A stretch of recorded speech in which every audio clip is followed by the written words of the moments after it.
আসসালামু আলাইকুম। আপনারা বেশ ভালো আছেন নি? আলহামদুলিল্লাহ আমি ভালো আছি। আপনাদের সবারই জুম্মা মুবারক। তো এই যে আবার আজকে সারাদিন দিয়ে বৃষ্টি আর বুঝিনি তো কিছু মন চার এখানে খিচুড়ি দিয়ে মুরগির মাংস দিয়ে খাইতাম। তো যাই হোক আমি বেগিন মশলা মাখিয়ে মাখি তো কতক্ষণ রাখছিলাম বুঝিনি।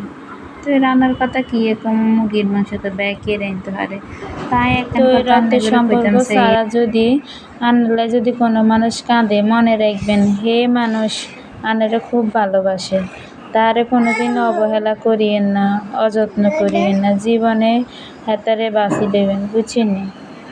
তো এর কি কইতাম তো এই মুরগি কষে কাশায় এর আগে আলু দিয়ে দিছি, আলু দিয়ে লাড়ি সাড়ি বালা করে জোল দিয়ে দিছি বুঝিনি। জোল দিছি এর আগে চান তরকারির কালার কি সুন্দর হয়ে গেছে মাশাল্লাহ বুঝিনি। এত সুন্দর লাগে রাঁধতো নানে গতন কেকা লাগে জানাইন।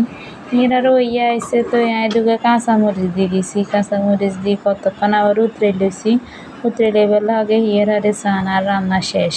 এর আবার আরেক সুরাত খিচুড়িও রাঁধছি বুদ্ধি বুঝিনি।